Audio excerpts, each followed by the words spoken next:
JP Bharat live, Bharat की बात JP के साथ। मैथन में आईआईटी आईएसएम निर्माण के लिए सरकार द्वारा आवंटित भूमि में अतिक्रमण कर रहे लोगों के मकान को जेसीबी मशीन से मंगलवार की दोपहर भारी संख्या में मौजूद पुलिस बल की मौजूदगी में ध्वस्त कर दिया गया। हालांकि इसके पूर्व मजिस्ट्रेट एवं सीओ को उन लोगों के विरोध का भी सामना करना पड़ा।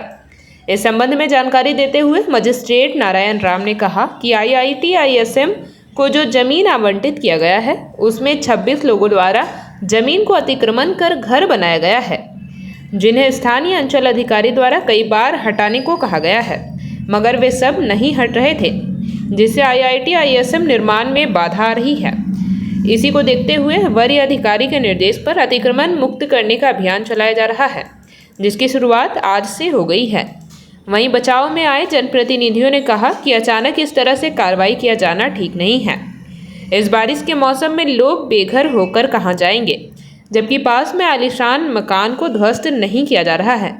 हम लोगों ने मजिस्ट्रेट एवं सीओ से कुछ समय मांगा था ताकि जिन लोगों का घर टूट रहा है उन्हें सुरक्षित जगह पर भेजा जा सके, लेकिन उन लोगों ने किसी के अनुरोध को नहीं सुना। इस दौरान मैथन ओपी प्रभारी आकृष्ट अमन, आईआईटी आईएसएम के कई पदाधिकारी मौजूद रहे।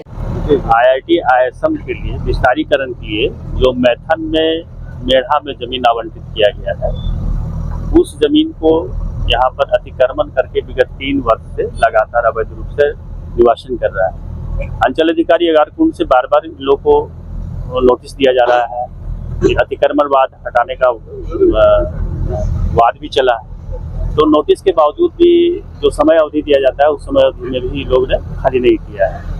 तो आज 12/8/2025 को एक आदेश के द्वारा, जो आदेश है अनुमंडल पदाधिकारी का मजिस्ट्रेट नियुक्त करते हुए, आज अंचलाधिकारी अगारकुंड की मौजूदगी में जो ऐसे भूमि है जहां अतिक्रमण किए हुए हैं लोग, ऐसे 26 व्यक्तियों का नाम है जो कि अतिक्रमण भूमि को अतिक्रमित कर दिया गया है, जिसके कारण से आईआईटी आईएसएम का कार्य बाधा हो रहा है। आईआईटी आईएसएम के पदाधिकारी बोल रहे हैं इस कारण से हमारे विस्तारीकरण रुका हुआ है, आवंटन रुका हुआ है। तो इसके आज जो है 12/8/2025 को अंचल अधिकारी अगारकुंड की उपस्थिति में इनके दोनों अमीन हैं, जो पहले ही पूर्व इनका चिन्हित किया गया है, आज उसका अतिक्रमण की कार्रवाई, हटाने की कार्रवाई को शुरू किया गया है। अभी सामाजिक और राजनीतिक कार्यकर्ता होने के नाते बनबेड़ा में आईएसएम का जो एक्सटेंशन ब्रांच आया है, जो अभी अतिक्रमण मुक्त किया जा रहा है, हम लोग मजिस्ट्रेट सीओ से और धनबाद उपायुक्त से भी कल जाकर के कुछ लोग मिला था।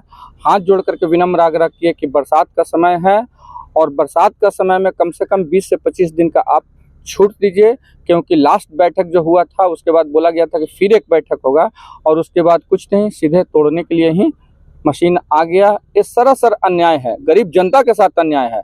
हम मजिस्ट्रेट को बोले भी कि आप गरीब जनता के लिए हैं, सिर्फ अमीर लोगों के लिए आप नहीं हैं।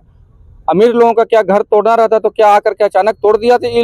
तोड़ दिया था ये लोग? कोई ये लोग एक वैकल्पिक व्यवस्था भी नहीं दिया है। और हम जो इन लोगों को बोले कि मानवता के दृष्टिकोण से गरीबों को ध्यान में रखते हुए कम से कम 20 से 25 दिन का समय दीजिए, क्योंकि बहुत सारा ऐसा घर है जिसमें 16 से 20 वर्ष की जवान लड़कियां हैं। आज अगर राताराती उस घर को डिमोलाइज कर दिया जाता है तो जवान लड़की के साथ अगर कुछ होता है तो क्या मजिस्ट्रेट और सीओ इसका जवाबदेही लेगा? समाज के सजग प्रहरी के रूप में यहाँ उपस्थित हैं, यहाँ के ग्रामवासी के अनुरोध पे, और हम लोग विकास चाहते हैं, क्योंकि विकसित भारत की परिकल्पना हमारी है। हम लोग भारतीय जनता पार्टी से संबंधित भी हैं, लेकिन यहाँ आने के बाद और लगातार यहाँ जो भी यहाँ मार्किंग हुआ है इस ग्रामवासी का चिन्हित अतिक्रमण हटाने के लिए, शुरू से ही सहनजात करते हैं। क्योंकि यहाँ का जो सीओ है, इन पे अभी एक ग्रामवासी के माध्यम से पता चला है कि दशरथ रजक, जिनको नोटिस पूर्व में दिया गया है, और नोटिस के उपरांत भी आज के डेट में सीओ के माध्यम से, क्योंकि हम सारे लोग जानते हैं कि मोटेशन होता है उसमें सीओ की अनुमति होती है, उनके अनुमति से नोटिस पीड़ित को आप मोटेशन कर रहे हैं। तो हमारा कहना यह है कि एक आंख में काजल एक आंख में सुरमा नहीं चलेगा। दूसरे हमारे पीछे जो अभी कच्चा मकान टूट रहा है, वो गरीब का बिना नोटिस किए हुए जो आप मकान तोड़ रहे हैं, ये बरसात का मौसम है और कहीं ना कहीं वो पीड़ित हैं। पक्का मकान वाले के लिए भी उतना ही पीड़िता है जितना कि कच्चे मकान वाले हैं। तो कम से कम इनको एक उचित समय देना चाहिए, जो आज हम लोग सभी लोग मजिस्ट्रेट के और सीओ के माध्यम से ग्रामवासी ने अनुरोध किया है कि कम से कम कुछ दिन का मोहलत हम लोग को दे। डीसी से भी अनुरोध किया गया है, उसके उपरांत आप हम लोग को कीजिए। लेकिन आप लोग के माध्यम से ये बताना पड़ रहा है कि यहाँ पे आने के बाद मालूम चल रहा है कि भाई जिनको नोटिस आपने किया उनको किस आधार पे आप अभी के समय में, अभी के तिथि से आप उनको फिर से मोटेशन कर। तो हम लोग का जानकारी में नहीं है, प्रक्रिया क्या है नहीं है तो मान लीजिए तो देखने का विषय है। दूसरी बात है, ये आईएसएम जो है किसका प्रोजेक्ट है? ये आईएसएम कोई राज्य सरकार का प्रोजेक्ट नहीं है, आईएसएम जो है केंद्र सरकार का प्रोजेक्ट है। तो सारा रणनीति वहीं से बन के आया है। अब राज्य सरकार का सहयोग के लिए बोला गया, राज्य सरकार सहयोग कर रहा है, लेकिन जो भूमि जिसका घर टूट रहा है उसका एक व्यवस्था होना चाहिए और इसमें कैसे लोग का व्यवस्था हो। लेकिन देखिए यहाँ जो बड़ा बड़ा दिग्गज लोग का घर 73 नंबर प्लॉट में बना हुआ, उसको कोई परेशानी नहीं है, गरीब ही यहाँ मर रहा है। तो निश्चित रूप से जो घर टूट रहा है इन लोग का कहीं व्यवस्था होना चाहिए, आईएसएम के द्वारा कहीं पे भूमिहीन को जो है उसको जो भूमिहीन हो रहा है उसको घर मिलना चाहिए। और जिसको 73 नंबर प्लॉट में जो बड़ा नेता भी है, ऐसा नहीं है, यहाँ पर आप आकर जाकर देख लीजिए कि वहाँ पर कौन नेता का है 73 नंबर प्लॉट में, उसका घर का कोई व्यवस्था नहीं है, कोई टूट नहीं रहा है। तो वैसा घर भी टूटना चाहिए।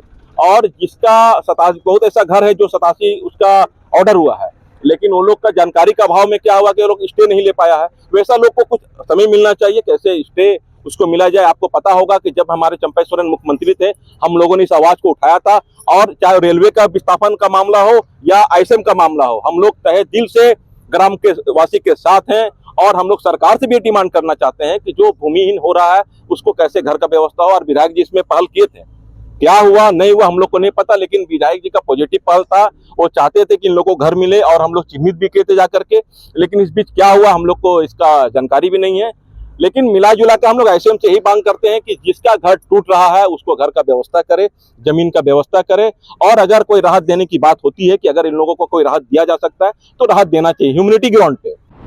जेपी भारत लाइव, भारत की बात जेपी के साथ। वीडियो को लाइक करें, शेयर करें और चैनल को सब्सक्राइब करें।